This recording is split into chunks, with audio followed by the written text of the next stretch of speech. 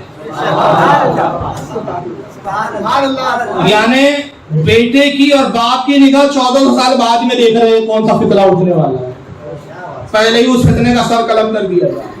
محمد ابن حنفیہ، صحیح بخاری کے الفاظ ہے کہ ان محمد ابن الحنفیہ رضی اللہ تعالیٰ عنہ، ان سے روایت ہو گئی تھے قلت لعلی، میں نے اپنے والد علی سے سوال کیا، پوچھا ای الناس خیر بعد رسول اللہ صلی اللہ علیہ وسلم.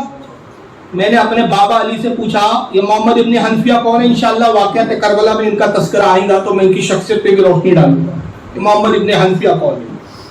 یہ کہتے ہیں میں نے اپنے والد علی سے پوچھا کہ علی اے میرے بابا جان یہ بتائیے کہ رسول اللہ کے بعد سب سے افضل ترین شخص کون ہے، سب سے افضل کون ہے، سب سے بہتر شخص کون ہے. قال ابو بکر.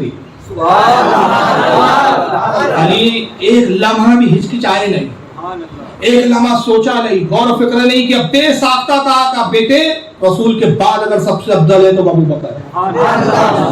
پھر حضرت محمد ابن حنفیہ کہتے ہیں قلت ثم من، حضور ابا جان بتائے ان کے بعد کون ہے، ابو بکر کے بعد کون ہے. یہاں رک جاتے بات ختم ہو جاتی، لیکن ابھی پورا سلسلہ پوچھ رہے ہیں. ابا جان یہ بتائیں ان کے بعد کون ہے. قال عمر، کہا وہ عمر ہے. اب محمد ابن حنفیہ دیکھیے آخر بیٹے تھے، بیٹے کو باپ سے لگاؤ ہوتا ہے، ہر بیٹا چاہتا ہے کہ میرے باپ کا درجہ بلند ہوگا. اب یہاں پر بیٹی کی ایک خواہش آ گئی تو انہوں نے کہا دیکھو میں پوچھ رہا ہوں ثم من، ان کے بعد کون، تو بعد میں ہر کسی کا شخص نام لے رہے ہیں، ابو بکر کا پھر عمر کا. اور اگر میں نے پھر پوچھا ثم من اس کے بعد کون، تو خود وہ کہتے ہیں خشیت ان یقول عثمان، مجھے اب اندیشہ ہو گیا، ڈر لگا کہ میں نے کہا ثم من اس کے بعد کون تو عثمان کا نام لے لیں گے، تو میں نے سوال ہی بدل دیا. تو کہتے اب میں نے یہ نہیں پوچھا کہ عمر کے بعد کون افضل، میں نے اب سوال بدلا اور کہا ثم انت، اس کے بعد تو آپ افضل ہے نا، عمر کے بعد تو آپ کا نمبر ہے نا تیسرا نمبر. اس پر بھی علی نے نہیں کہا ہاں بیٹا تیسرے نمبر پہ میں ہوں، جو پہلے نمبر پہ دمادم مست قلندر چل رہا ہے. علی کہہ رہے میں تیسرے پر بھی نہیں، بلکہ کیا فرماتے قال ما انا الا رجل من المسلمین، کہا نہیں بیٹے میں تو مسلمانوں میں سے ایک عام مسلمان. یہ عاجزی یہ انکساری ہے. لیکن پھر ایک سوال پیدا ہوتا ہے، اب کل کوئی آپ کو ایسا بھائی مل جائے کہ جناب فاروق رضوی صاحب کے بیان میں یہ بھی تو انہوں نے قبول کر لیا نا کہ انہوں نے کہا کہ بھائی میں عام مسلمان ہوں، تو فاروق صاحب نے تو خود کہا نا عاجزی تھی. اہل سنت کا عقیدہ ہے کہ عثمان غنی کے بعد حضرت علی چوتھے نمبر پہ ہے نا. تو جب آپ نے یہ مان لیا کہ انہوں نے عام مسلمان کہہ کے عاجزی کی، تو یہ بھی تو ہو سکتا ہے کہ ابو بکر کا نام لے کر عمر کا نام لے کے وہاں بھی عاجزی کر رہے ہو. اور ایسے اعتراض ہوا بھی ہے. کچھ ایسے علماء نے، کچھ ایسے علماء بولنا بھی شرم کی بات ہے بھائی، کیونکہ ہمارے یہاں یاد رکھیے میں ڈنڈے کی چوٹ پہ بولنے والا آدمی ہوں، کسی کو برا لگے چاہے اچھا لگے، برا لگے گھر میں 2 روٹی زیادہ کھائیے. ہم اس کو ہی علماء مانتے ہیں جو مسلک اعلیٰ حضرت کا پابند ہے. جب تک اعلیٰ حضرت کے مسلک پر پابند ہے ہمارا عالم ہے، ہمارے سر کا تاج ہے، اور مسلک اعلیٰ سے غداری کرے ہماری ٹھوکروں پر. اب ایسے لوگ جو کل تک ہم ان کو علماء کہتے تھے آج نہیں کہنے کے لیے ہم تیار ہیں. کیوں؟ کیونکہ جب عقیدہ ہی بدل گیا تو وہ علماء کہاں گئے. ارے بھائی 90 کروڑ سال ابلیس نے سجدہ کیا ابلیس نے اللہ کو، اللہ نے 90 کروڑ کے سجدے نہ دیکھے تو ہم ان کے 2-4 واز کو دیکھے. تو اعتراض بھی ہوا کہا یہ عاجزی میں کہا علی نے. دیکھیے حدیث کے اندر آیا ہے بعد میں، اور حدیث پاک میں بعد میں خود آیا ہے کہ انہوں نے کہا ما انا الا رجل من المسلمین، میں میرے بیٹے نہیں، میں تو ایک عام مسلمان ہوں. تو جب تم خود مانتے ہو کہ عاجزی ہے، علی کا 4تھا نمبر ہے، عام مسلمانوں میں تو علی ہے نہیں، تو یہاں بھی عاجزی کر رہے ہیں کہ ابو بکر کا عاجزی میں نام لے لیا، عمر کا لے لیا. حقیقت تو یہ ہے کہ پہلے نمبر پر علی ہی ہے. ہم نے کہا نہیں صاحب یہ عاجزی تب ہوتی کہ اس کے بعد کچھ اور روایتیں علی کی ایسی دا ملتی ہوں، مگر کیا کریں کہ بعد میں ایسی روایتیں مل گئی کہ یہ لوگوں نے جو تعویلات کی اس کے بھی قلعہ کما ہو گیا. خود علی خلیفہ ہے، اب تو خلیفہ کوئی روکنے والا نہیں، کوئی ٹوکنے والا نہیں، کسی سے ڈر نہیں. کوفہ کے منبر پہ آپ تشریف فرمائے، اور اس کے حدیث کے راوی یہ بھی صحابی حضرت ابو جوحیفہ حضرت ابو جویفہ کہتے ہیں کہ حضرت علی کے پاس لوگوں نے بات پہنچائی، کہا حضور کچھ لوگوں میں چرچا چل رہی ہے جو کہتے ہیں کہ رسول کے بعد سب سے افضل آپ ہے. یہ لوگوں میں گفتگو ہو رہی ہے. مولا کائنات جلال میں آئے، منبر پہ کھڑے ہوئے فرمایا میرے کانوں تک یہ بات پہنچی، میں نے یہ سنا کہ تم میں سے کچھ لوگ وہ ہے جو کہتے ہیں کہ رسول کے بعد سب سے افضل میں ہوں. سنو، سبقہ ابو بکر، سب سے پہلے نمبر پہ ابو بکر ہے، وصلی عمر، دوسرے نمبر پہ حضرت عمر ہے، وثلاثہ، پہلے نمبر پہ رسول ہے، دوسرے پہ ابو بکر ہے، وثلاثہ عمر، تیسرے نمبر پر حضرت عمر ہے. اور اس کے بعد پھر ایک جملہ کہا کہ اللہ نے جو چاہا جہاں چاہا خیر رکھ دیا. اب اگر میں نے کسی سے یہ سنا کہ جو ابو بکر اور عمر پر مجھے فضیلت دیتا ہے تو خدا کی قسم مفتری کی سزا 80 کوڑے میں اس کی پیٹھ پہ لگاؤں گا اور اس کی شہادت کو میں مردود قرار دوں گا. سزا مقرر کر دی، قانون بنا دیا. کیا قانون بنا دیا ہے کہ جو مجھے ابو بکر اور عمر سے اوپر مانے، ان پر زیادہ فضیلت دے تو میں کیا کروں گا؟ بہتان. مفتری کہتے ہیں بہتان لگانا. کسی عورت پہ آپ نے بہتان لگا دیا. بہتان کون سا؟ زنا کا، بدکاری کا.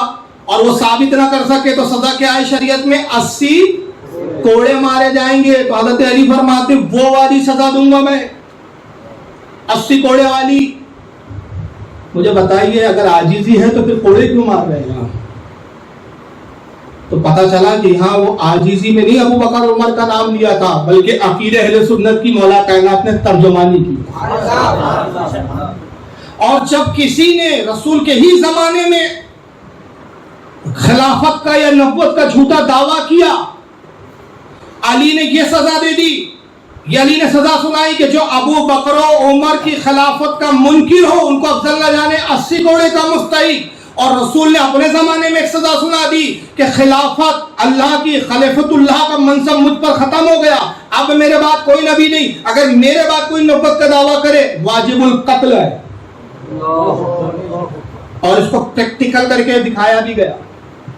قدرت کی جانب سے ایسے انتظام ہوئے کہ آنے والے دور میں امت کے لیے سبق اور ایک دلیل بن جائے. اور وہ کیا تھا کہ رسول ہی کے زمانے میں ایک شخص کھڑا ہوا، اس نے اعلان کیا. 2 لوگ تھے جنہوں نے، بلکہ 3 تھے. پہلا شخص اس کا نام تھا اسود انسی. اس نے نبوت کا دعویٰ کیا تھا، کہا میں نبی ہوں. حضوری کے زمانے میں نبوت کا دعویٰ تھا. نبی ہونے کے دعوے کا مطلب کیا تھا؟ میں خلیفۃ اللہ ہوں، اللہ کا خلیفہ. اللہ کے نبی نے فرمایا جو اسے قتل کر دے اس کے لیے بہت اجر و ثواب ہے. قیامت کے دن وہ اور میں اس طرح جنت میں داخل ہوں گے. انگلی سے اشارہ کیا جیسے کہ 2 انگلیاں میرے قریب قریب. ایک صحابی تھے، مشکاہ شریف میں ان کا ذکر آتا ہے. ان کا نام ہے فیروز دہلوی. صحابی کا نام کیا ہے؟ فیروز الدہلوی. معرفہ کے ساتھ کہہ رہا تھا ماشاءاللہ. فیروز دہلوی رضی اللہ تعالیٰ. یہ گئے صاحب اس کے علاقہ، غالباً یمن کا رہنے والا تھا اسود انسی. اس کے پاس گئے، اس سے ملاقات کی اور اس سے حجت کیا کہ تیرے نبی ہونے کی دلیل. کچھ کلام سنا، کچھ بات کر، مجھ سے مناظرہ کر. وہ صحابی سے مناظرہ نہیں کر پایا. آپ نے اس کو لاجواب کر دیا. وہ گھبرا گیا اور وہ سارے لوگ اس کے چاہنے والے، اس کے عقیدت مند مناظرہ دیکھ رہے تھے. وہ گھبرا گئے کہ یار انہوں نے ایسی ایسی دلیل دی میرے جھوٹے ہونے کی کہ یہ سب لوگوں کے اگر دماغ میں آ گئی تو جس طرح سے مجھے نبی مانا سب بھاگ جائے. اور اس نے کہا آگ روشن کرو اور اس شخص کو جلا دو. اس نے میری نبوت کا انکار کیا، مجھے نبی ماننے سے انکار کیا اور اللہ کی وحی آئی ہے مجھ پر کہ اس کو جلا دیا جائے. آگ روشن کی گئی. حضرت فیروز کو آگ میں ڈال دیا گیا. دن بھر آگ جلتی رہی. حضرت فیروز آگ کے اندر وہ تو جل کر ہڈیاں ہو گئے ہوں گے، راکھ ہو گئے ہوں گے. رات بھر آگ جلتی رہی. دوسرا دن آیا، اس نے کہا آگ پہ پانی ڈالو، دیکھو اس شخص کی ہڈیاں نکالو اور قوم کو دکھاؤ تاکہ قوم کو عبرت ملے. جب پانی ڈالا گیا دیکھا تو آپ مسکراتے ہوئے بیٹھے ہوئے، زندہ سلامت. کپڑے کے دھاگا ایک تار بھی نہیں جلا. اس نے دیکھا تو کہا میں تو یہ چاہتا تھا کہ میری نبوت بچے، اس کرامت کو دیکھ کے تو اور جو بچے ہیں وہ بھی چلے جائیں گے. اس کو شہر بدل کر دیا. اس کے جو خاص گرگے تھے انہوں نے زبردستی پکڑا، رسی میں جکڑا، گھوڑے پہ لادا اور وہ سرحد تک آئے. سرحد کے باہر تک لایا اور کہا خبردار اب اگر اس کے بعد تو اندر دکھا ہمارے شہر میں نظر آیا